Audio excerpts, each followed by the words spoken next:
देखिए, rank of A matrix का एक वीडियो अभी क्लासेज पटना के यूट्यूब चैनल पर पहले ही अपलोड हो चुका है, जिसमें बेसिक्स बताया गया है। उसके बाद जब मैट्रिक्स का ऑर्डर ज़्यादा हो, बड़ा, जैसे 4x4 हो, 4x5 हो, 4x6 हो, 5x5 हो, तो फिर रैंक कैसे निकालेंगे? तो एक होता है इचेलॉन फॉर्म, कि मैं दिए हुए मैट्रिक्स को हम इचेलॉन फॉर्म में रिड्यूस कर देते हैं और उसके बाद रैंक निकालना आसान हो जाता है। तो डायरेक्ट हम लोग प्रॉब्लम के द्वारा देखेंगे, सीखेंगे कि इचेलॉन फॉर्म क्या होता है, उसका स्टैंडर्ड फॉर्म क्या होता है, मैट्रिक्स को कैसे इचेलॉन फॉर्म में रिड्यूस किया जाता है और फिर उसका कैसे रैंक जो है डिटरमाइन किया जाता है। तो तेजी से पिछले क्लास का जो वीडियो है जिसमें डिटेल्स हम बताए हैं, उसको भी एक बार हम यहाँ पर रिवाइज कर लेंगे। देखिए, डायरेक्ट हम क्वेश्चन लिए हैं कि find the rank of the matrix. पहला 0 1 2 3 0 0 1 -1 0 0 1 0 0 0। अब ये जो है 3x4 ऑर्डर का मैट्रिक्स है। तो जैसा कि आप जानते हैं कि किसी भी मैट्रिक्स का रैंक निकाला जा सकता है, वो चाहे स्क्वायर मैट्रिक्स हो चाहे रेक्टेंगुलर हो। ये 3x4 का ऑर्डर का मैट्रिक्स है। तो इसका रैंक निकालने के लिए आपको 3x3, अब देखिए चूंकि 3x4 ऑर्डर का मैट्रिक्स है तो मिनिमम इसका 3 है, इसलिए इसका रैंक 3 होगा या 3 से कम होगा। तो सम मैट्रिसेज इसका ले लेते हैं, माइनर्स ले लेते हैं। तो जब सम मैट्रिसेज, तो आप जानते हैं कि किसी भी दिए हुए मैट्रिक्स से कोई एक रो या कॉलम या एक से अधिक रो या कॉलम को यदि हम ओमिट कर देते हैं, छोड़ देते हैं, तो जो नया मैट्रिक्स हमें प्राप्त होता है उसी को सब मैट्रिक्स कहा जाता है। और यदि सब मैट्रिक्स का ऑर्डर स्क्वायर हो, यानी कि नंबर ऑफ रो और नंबर ऑफ कॉलम सेम हो, तो उस सब मैट्रिक्स को मैट्रिक्स का माइनर कहा जाता है। तो 3x3 ऑर्डर का इसका कोई एक माइनर ले लेते हैं। जैसे हम इसको अगर ओमिट कर दें C4 को, चौथा कॉलम को, तो देखिए हमारे पास यही मैट्रिक्स इतना बच गया। और यदि आप ध्यान देंगे कि 3x3 ऑर्डर का यह जो मैट्रिक्स है, तो आपके पास क्या बचा? तो बचा आपके पास 0 1 2 0 0 1 और 0 0 0। यह एक मैट्रिक्स हो गया। अब अगर इसको एक कह लीजिए तो डिटरमिनेंट ऑफ ए तय है कि ये 0 हो गया। इसलिए मैट्रिक्स का रैंक, जैसा कि आप जानते हैं कि रैंक को रो से डिनोट किया जाता है, तो ये 3 से कम हो जाता है। जो वीडियो अपलोड है उसमें डिटेल्स है, उसको भी आप लोग एक बार देख लेंगे। तो अब 3 से कम तो कितना? तो अब इसका 2x2 ऑर्डर का माइनर्स लेंगे। तो 2x2 ऑर्डर के माइनर्स में जैसे मान लेते हैं कि इसका ये ले लीजिए, चाहे अब इसमें ले लीजिए, ये 2x2 का, तो ये हो गया 0 1 और 0 0। तो इसका वैल्यू क्या हो जाएगा? तो 0 -1 यानी कि -1, यानी कि 2x2 ऑर्डर का इसका जो माइनर है वह नॉन जीरो हो रहा है। तो इसका मतलब है कि इस मैट्रिक्स का जो रैंक है वह 2 है। तो ये प्रोसेस है, एक जनरल प्रोसेस है। अब अगर सभी -2x2 का सब 0 हो जाता, तब कहते कि इसका जो रैंक है वो 2 से भी कम है। और जब किसी मैट्रिक्स का रैंक 2 से भी कम हो और यदि वह मैट्रिक्स नॉन जीरो हो, माने जब सब एलिमेंट जीरो हो जाए तो उसको जीरो मैट्रिक्स कहते हैं। लेकिन यदि नॉन जीरो मैट्रिक्स है, एक भी एलिमेंट नॉन जीरो हो तो उसको नॉन जीरो मैट्रिक्स कहेंगे। और मैट्रिक्स का ऑर्डर अगर 2 से भी कम है तो तय है कि उस नॉन जीरो मैट्रिक्स का ऑर्डर रैंक 1 होता है। तो ये एक सामान्य प्रोसेस है मैट्रिक्स के रैंक निकालने का। अब हम लोग जब ऑर्डर ज़्यादा हो जाए तो 4/4 का कॉरेस्पॉन्डिंग डिटर्मिनेंट का वैल्यू निकालना होता है। 5/5 का तो थोड़ा कैलकुलेशन आपको ज़्यादा करना पड़ेगा। पहले 4/4 ऑर्डर का कॉरेस्पॉन्डिंग डिटर्मिनेंट का वैल्यू निकालते हैं। यदि वह 0 आ जाता है तो कहते हैं कि रैंक 4 नहीं होगा, 4 से लेस होगा। तो फिर 3/3 ऑर्डर के उसके जो माइनर्स हैं उसका आप कॉरेस्पॉन्डिंग डिटर्मिनेंट का वैल्यू निकालते हैं। अगर नॉन जीरो आया तो रैंक 3 हुआ, लेकिन जीरो आ गया सभी माइनर्स का तो रैंक 3 से भी कम होगा। तो ये प्रक्रिया है ना। इस तरह से हम लोग टेस्ट करते हैं, तो उसमें ज़्यादा समय लग जाएगा। अब इचेलॉन फॉर्म क्या होता है मैट्रिक्स का, और किसी दिए हुए मैट्रिक्स को इचेलॉन फॉर्म में कैसे हम रिड्यूस करते हैं, और रिड्यूस करने के बाद फिर रैंक का निर्धारण कैसे किया जाता है, यही आज का मेन सब्जेक्ट है। तो देखिए,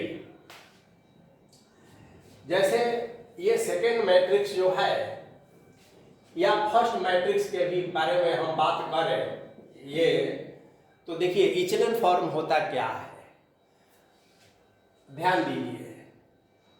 पहला रो, दूसरा रो, तीसरा रो, तो आप देख रहे हैं कि इसमें हर रो 0 से शुरू होता है। ईच एंट्री 0, तो यहां देखिए 0 0 0 से शुरू हो रहा है, और 0 के जस्ट बाद जो नॉन जीरो एलिमेंट है वो 1 होना चाहिए, है ना। ये हेड एंड फास्ट नहीं है लेकिन 1 होना चाहिए। तो देखिए पहला 0 से शुरू हुआ, और जस्ट पहला नॉन जीरो जो एलिमेंट है 1 है, ये है, बाकी कुछ भी रहे। दूसरा 0 से शुरू हुआ और ये भी 0 है, और पहला नॉन जीरो फिर यहाँ 1 मिल गया, और यहाँ पर 0 0 0 0 मिल गया। तो एक तो है कि 0 से एंट्री होना चाहिए, दूसरा है कि 0 से एंट्री होने के बाद पहला नॉन जीरो जो एलिमेंट है वो 1 होना चाहिए, और तीसरा महत्वपूर्ण कंडीशन है कि पहला से ज़्यादा दूसरा रो में 0 होना चाहिए, और दूसरा से तीसरा में ज़्यादा 0 होना चाहिए। मतलब ये है कि हर रो, जैसे पहला रो है उसमें जो 0 की संख्या है वो कम होना चाहिए, और दूसरा में ज़्यादा, दूसरा से फिर तीसरा में ज़्यादा। एक बात और ध्यान रखना है, शुरुआती 0 की बात हम कह रहे हैं। अगर यहाँ पर 1 2 के बाद यहाँ 0 हो जाएगा तो उसको काउंट नहीं करेंगे। जो एंट्री है उसकी 0 के बारे में बात कर रहे हैं कि जो रैंक के लिए इचेलॉन फॉर्म क्या होता है, उसका स्टैंडर्ड फॉर्म क्या होता है, उसके बारे में बात हो रही है। तो कहने का मतलब कि यह इचेलॉन फॉर्म में है। प्रत्येक एंट्री, प्रत्येक रो की एंट्री जो है 0 से है। प्रत्येक 0 के बाद जो नॉन जीरो एलिमेंट है वह यूनिट है, और हर रो अपने पूर्ववर्ती रो से ज़्यादा 0 रखता है। जैसे ये 4 0 रखता है, ये 2 0 रखता है, और फर्स्ट जो रो है वह 1 0 रखता है। तो इसका मतलब है कि यह इचेलॉन फॉर्म में मैट्रिक्स ऑलरेडी है। तो आप लिखेंगे this matrix is in echelon form, तो रैंक कितना होगा। तो देखिए ये जो रो है ये 0 रो कहलाएगा, और ये जो नॉन जीरो रो है तो इसमें नॉन जीरो रो कितना है, 2 है। तो नंबर ऑफ नॉन जीरो रो, जितना नॉन जीरो रो होगा उतना ही उस मैट्रिक्स का रैंक होगा। तो आप लिखेंगे कि here number of non-zero row is 2, therefore rank of matrix is 2। और ट्रेडिशनल मेथड से भी रैंक 2 ही इसका आया है। अब होता क्या है कि हमेशा इसी फॉर्मेट में तो दिया नहीं रहेगा, ये तो ऑलरेडी इचलन फॉर्म में दिया ही हुआ है, तो रिड्यूस करना पड़ता है।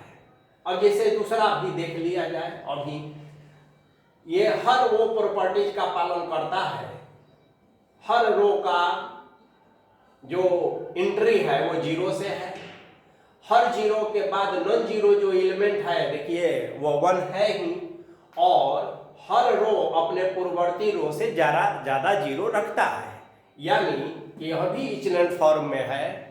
और आप देखेंगे कि अब इसमें कॉरेस्पॉन्डिंग डिटर्मिनेंट निकालने की आवश्यकता ही नहीं है।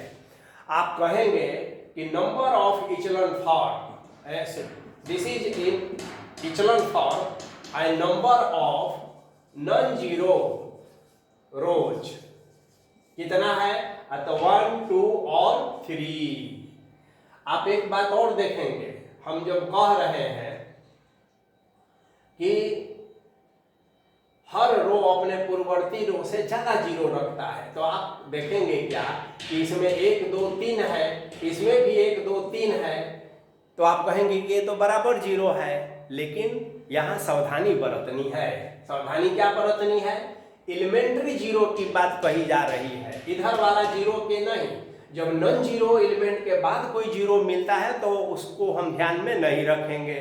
तो इसलिए पहला रो में 1 0 है और दूसरा रो में 2 0 है, तीसरा रो में 3 0 है, चौथा रो में 4 0 है।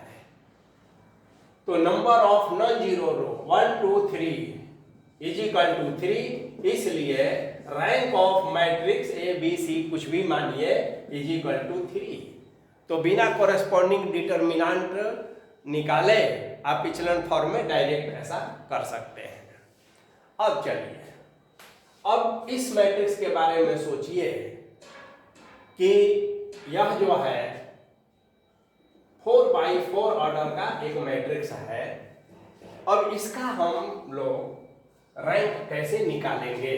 तो देखिए, इसका तो काम हो चुका है, समझ चुके हैं आप, इसको भी समझ लिए हैं, और अब मुख्य रूप से हमें इस पर काम करना है। तो देखिए, how to reduce in echelon form, मुद्दा यही है। ट्रेडिशनल मेथड से बनाने में तो आपको 4x4 का पहले इसके कॉरेस्पॉन्डिंग डिटर्मिनेंट का वैल्यू निकालिए। यदि नॉन जीरो आ गया तो कहिए कि रैंक 4 है, 4 है। लेकिन यदि 0 आ गया तो कहिएगा कि रैंक 4 से कम है। तो अब इसके 3x3 के हर माइनर को आपको टेस्ट करके देखना होगा। अगर एक भी माइनर नॉन जीरो आ गया तो रैंक 3 होगा, लेकिन सभी 3x3 ऑर्डर का जो रैंक माइनर है अगर वह 0 आ गया तो रैंक 3 से भी कम होगा। तो अब ऑल 2x2 माइनर्स के बारे में देखेंगे। यदि एक भी 2x2 ऑर्डर का माइनर्स नॉन जीरो आया तो रैंक 2 होगा। अगर सभी 2x2 का माइनर्स 0 आ गया तो रैंक 2 से भी कम होगा। चूंकि यह नॉन जीरो मैट्रिक्स है इसलिए इसका रैंक 1 हो जाएगा। ये प्रोसेस है, इतना लंबा, और इचलन फॉर्म आसान है। अब आप एक चीज जानते हैं, एलिमेंट्री ऑपरेशंस ऑन मैट्रिसेज, ठीक है? तो एलिमेंट्री ऑपरेशन ऑफ मैट्रिसेज आप पहले से भी जानते हैं। क्या होता है कि जैसे R1 में हम R1 में R2 को जोड़ देते हैं, R1 में हम R1 माइनस R2 कर देते हैं, R1 में R1 माइनस 3 R2 कर देते हैं। तो इस तरह का जो काम हम करते हैं इसी को एलिमेंट्री ऑपरेशंस कहा जाता है। और जो नया मैट्रिक्स इस एलिमेंट्री ऑपरेशन करने के बाद जो हमें नया मैट्रिक्स मिलता है तो वह इक्विवेलेंट मैट्रिक्स कहलाता है। और उसी मैट्रिक्स को हम लोग इचलेंट फॉर्म में रिड्यूस कर लेते हैं। तो जो उसके लिए नियम लागू होता है इक्विवेलेंट मैट्रिक्स के लिए, वही इसके लिए भी नियम लागू होते हैं। तो यदि उसका रैंक हमें पता हो गया तो इसका रैंक भी पता हो गया। तो हमें काम वही करना होता है कि जो इचलेंट फॉर्म का कॉन्सेप्ट है उसी के अनुसार इसको हमें रिड्यूस करना होता है। ये ऑपरेशन करके प्रैक्टिस करने की इसमें जरूरत होती है। और यदि आपका प्रैक्टिस 2-4-10 क्वेश्चंस के लिए हो जाए तो फिर अपने आप दिमाग काम करने लगता है कि किसमें किसको घटाएं और लाना क्या है। यह क्लियर कट आपको सामने रखना पड़ेगा। क्यों? क्योंकि देखिए, तो पहला तो लाना ये है कि हर इच एंट्री है ना, इच रो का जो एंट्री एलिमेंट है वो 0 होना चाहिए। तो 0 लाने का प्रयास करेंगे। आइए देखते हैं। देखिए, हम यहाँ 6 है तो 3 और 2 5 और 1 6। तो ये काम करते हैं कि हम R4 में पहले काम करते हैं और R4 में सब्ट्रैक्ट कर देते हैं किसको, R3 plus R2 plus R1 को। तो फायदा क्या होगा? तो देखिए 6 और 3 2 5 और 1 6, तो 6 माइनस 6 ये 0 हो गया। तो एक भी हमको लाभ मिल रहा है तो वो लाभ हम लेंगे। इसका यही तरीका है। तो पहला तो आपको ये स्टेप करना है, तो पहले यही कर लिया जाए, उसके बाद आगे फिर पढ़ते हैं। या साथ साथ में आप और भी कुछ कर सकते हैं। देखिए, ये तो काम कर ही लिए। 4x4 ऑर्डर का मैट्रिक्स है तो आप 3 रो में काम कर सकते हैं, चारों रो में नहीं, कोई 3 रो में काम कर सकते हैं। तो R4 में तो आपने ये किया, R3 में देखिए भी कर सकते हैं। कैसे? तो R3 में क्या करेंगे भाई? तो R3 में से, ठीक है, R3 देखिए यहाँ है 3 और हमें इसको भी 0 लाना है। तो क्या है, 3R1 कर दे, तो ये 3R1 कह दे। तो देखिए 3 माइनस 3 0 हो जाएगा। और फिर हम चाहें तो R2 में भी ये काम कर सकते हैं। देखिए R2 यहाँ है तो यदि 2 से मल्टीप्लाई करके सब्ट्रैक्ट करेंगे तो 0 आ जाएगा। तो R2 माइनस 2R1। तो इस 3 को हम ऑपरेट करें तो हमारा नया मैट्रिक्स क्या होगा, आइए देखते हैं। तो नया मैट्रिक्स हो जाएगा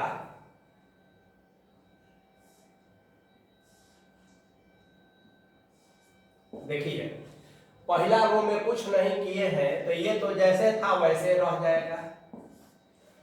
दूसरा रो में कुछ कर रहे हैं, क्या कर रहे हैं? तो R2 माइनस 2R1 कर रहे हैं। तो R2 यहाँ है तो 2 माइनस 2 यहाँ 0 हो जाएगा। यहाँ 4 माइनस 4 यह भी 0 हो जाएगा। यहाँ 3 है माइनस 6 तो माइनस 3 हो जाएगा। और फिर 2 माइनस 0 तो 2 हो जाएगा, ये R2 हो गया। अब R3 3 माइनस 3 तो ये 0 हो गया। 2 माइनस 6 तो माइनस 4 हो गया। 1 माइनस 9 तो माइनस 8 हो गया। और 3 माइनस 0 तो 3 हो गया। अब आप कहेंगे कि इधर तो गड़बड़ हो रहा है तो एक ही बार में सही नहीं होगा। और दूसरी बात है कि पहले हमारा ध्यान है कि इच रो का जो एंट्री है वो 0 से शुरू हो। और अब R4 में काम करेंगे तो ये तो देखिए 0 हो जाएगा। ये देखिए 4 2 6 2 8 ये भी 0 हो जाएगा। 3 3 6 1 7 ये भी 0 हो जाएगा। और 3 2 5 ये भी 0 हो जाएगा। तो ये फायदा हुआ हमारा कि ये चौथा रो सब 0 हो गया। और यह अभी इचलेंट फॉर्म में नहीं रहा। क्यों नहीं है? क्योंकि इचलेंट फॉर्म का जो तरीका है कि इच एलिमेंट रो का एंट्री 0 से शुरू हो, अगर नहीं भी 0 से शुरू हो पहला तो दूसरा 0 से शुरू हो। उसके बाद हर रो का इच नॉन जीरो एलिमेंट 1 होना चाहिए। तो देखिए ये 0 से तो शुरू है, ये भी 0 है और ये -3 है, तो इसको 1 बनाना है। और नियम है कि जो तीसरा रो है तो दूसरा से ज्यादा 0 होना चाहिए, तो इसका मतलब है कि इसको भी 0 बनाना, इसको भी 0 बनाना। आई तो ज्यादा है ये है, तो इन दोनों को कम से कम 0 बनाना, ठीक है। तो जब ये दोनों 0 बनेगा तो इसको 1 बनाना, ठीक है, और इसको 1 बनाना। तो अभी इतना काम इसमें हमारा बाकी है। क्या बाकी है जी? तो देखिए ये -3 को 1 बनाना। इसके बाद क्या काम बाकी है? कि इसको 0 बनाना। अब इसमें करके, इसमें करके, किसी में किसी से करके ये काम करना हो। अब यदि मान लिया जाए कि पॉसिबल नहीं है, ऐसा भी होता है कि स्टैंडर्ड में अब लाना पॉसिबल नहीं है, तो हो सकता है कि क्वेश्चन आपको भुलवाने के लिए दिया हो कि आप इचलन में जो है लाने में बहुत प्रयास कीजिए, बहुत कसमकस कीजिए, बहुत टाइम वेस्ट कीजिए और वो आए ही नहीं, ऐसा भी होता है। तो कोई बात नहीं है, जब ज़्यादा कॉम्प्लिकेशन लगे कि अब इसको इचलन में लाना थोड़ा कठिन है, अगर एक लाते हैं तो एक बिगड़ता है, एक बनता है तो एक बिगड़ जाता है, तो बनाए रखना मुश्किल है, तो कोई बात नहीं है। आप देखेंगे कि यह भले 4x4 का है, तो कॉरेस्पॉन्डिंग डिटर्मिनेंट तो चूंकि एक रो टोटल 0 हो गया तो 0 हो जाएगा। तो अब तय है कि इसका जो रैंक है, अगर मैट्रिक्स को ये मान लिया जाए तो इसका जो रैंक है इक्विवेलेंट मैट्रिक्स, चाहे ये मैट्रिक्स, बात एक है, तो इसका जो रैंक है वो निश्चित रूप से 4 से कम है। तो 4 से कम 3, तो 3 में क्या है कि अब आप देखिए कि कोई भी इसका जो है ना ऐसा देख लिया जाए, ये देखिए 3x3 ऑर्डर का ये जो मैट्रिक्स है ना, तो इसका कॉरेस्पॉन्डिंग वैल्यू आप निकाल लीजिए। यदि इसका कॉरेस्पॉन्डिंग वैल्यू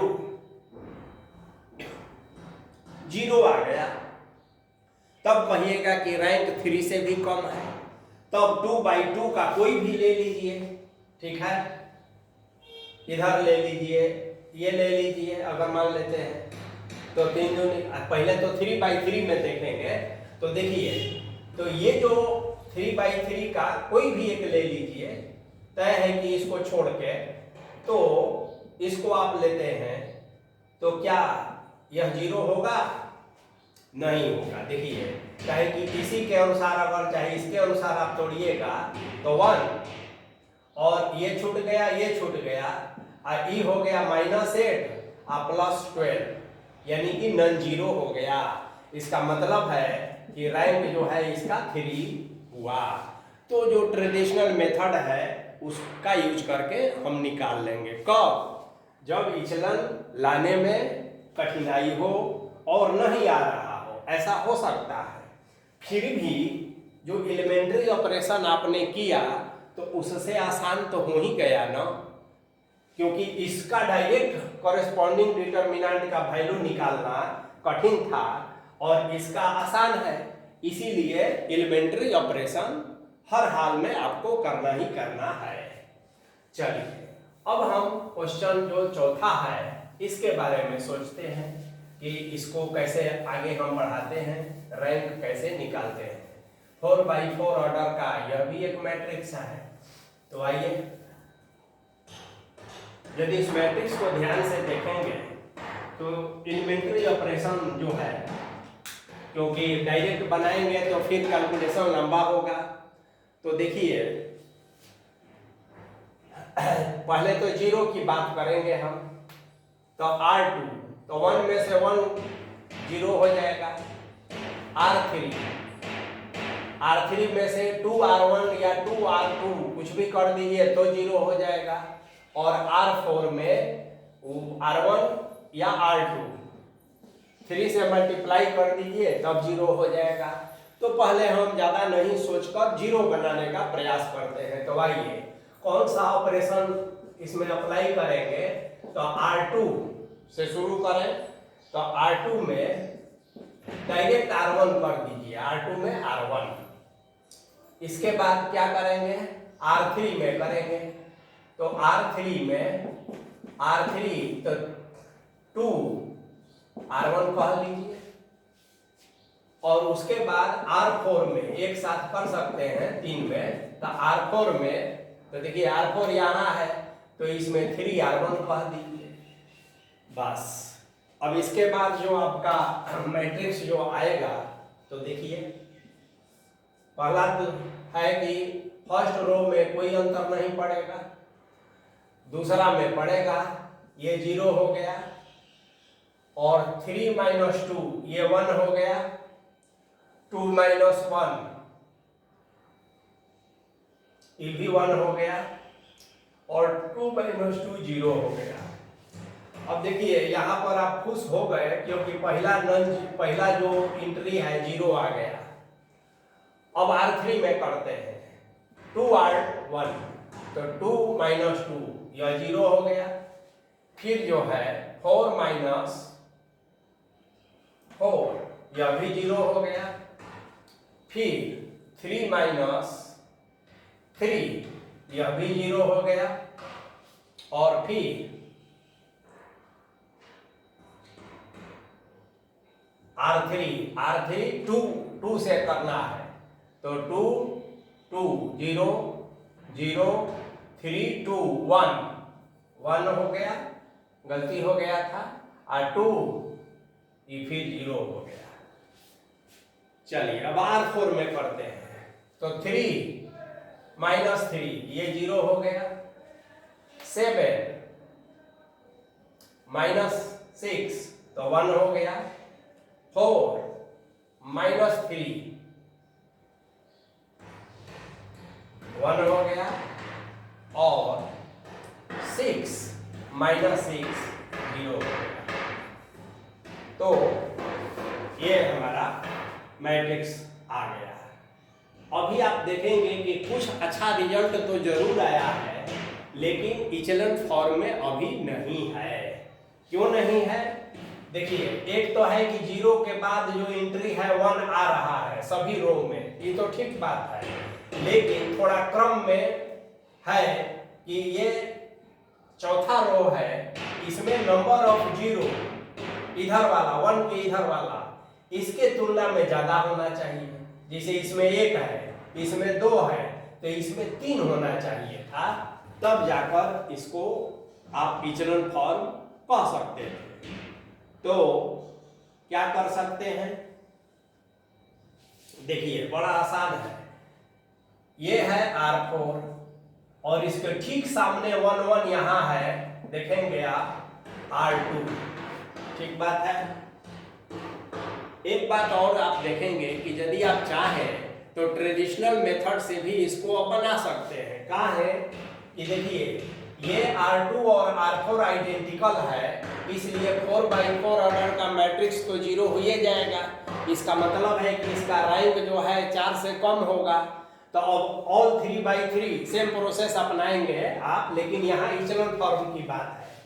तो क्या करेंगे कि एक बार और एक ऑपरेशन को हम परफॉर्म करेंगे, और वो कह देते हैं R4 में ही काम करना है, R4 में R2 को माइनस कर देंगे। तो नया हमारा मैट्रिक्स देखिए क्या हो गया, 1 2 1 2 0 1 1 0 0 0 1 0 और 1 0 - 0 0 1 - 1 0 1 - 1 0 और 0 - 0 0। अब आप देखेंगे कि दिस इज है ना,